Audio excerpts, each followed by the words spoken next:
అందరికీ తెలుగు భాషా దినోత్సవ శుభాకాంక్షలు. తమరు ఆసీనులు కండి. మీరు కూర్చోండి. రెండింటికి మధ్య ఎంత వ్యత్యాసం! వ్యావహారిక భాషా ఉద్యమ పితామహుడు గిడుగు రామ్మూర్తి పంతులు గారి జన్మదినోత్సవాన్ని ప్రతి సంవత్సరం మనం ఆగస్టు 29వ తారీఖు తెలుగు భాషా దినోత్సవంగా జరుపుకుంటాం. ఆంధ్రప్రదేశ్ ప్రజానీకానికి ఇది ఒక పెద్ద పండగ. ఒక చేతిరాత శిక్షకుడిగా తెలుగు భాషని అందంగా రాయడానికి ముచ్చటగా 3 విషయాలు చెప్తాను. తెలుగు భాషలో అధిక శాతం సున్నా ఆధారంగా చేసుకుని అక్షరాలను నిర్మించారు కాబట్టి ఒక సున్నా ఆకారాన్ని ఎడమవైపు నుంచి కుడివైపు నుంచి బాగా అభ్యసించండి. అది మొదటి విషయం.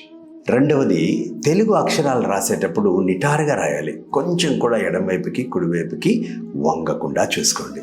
మూడవది, పాత రోజుల్లో మహానుభావులు అద్భుతంగా గొలుసుకట్టు రాత రాశారు, కానీ మీరు మాత్రం చేతిని పైకెత్తకుండా అక్షరాల్ని రాయకండి.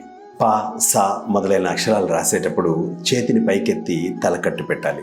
ఒకేసారి రాసేస్తే పా కాస్త వా అయిపోవచ్చు, సా కాస్త నా అయిపోవచ్చు.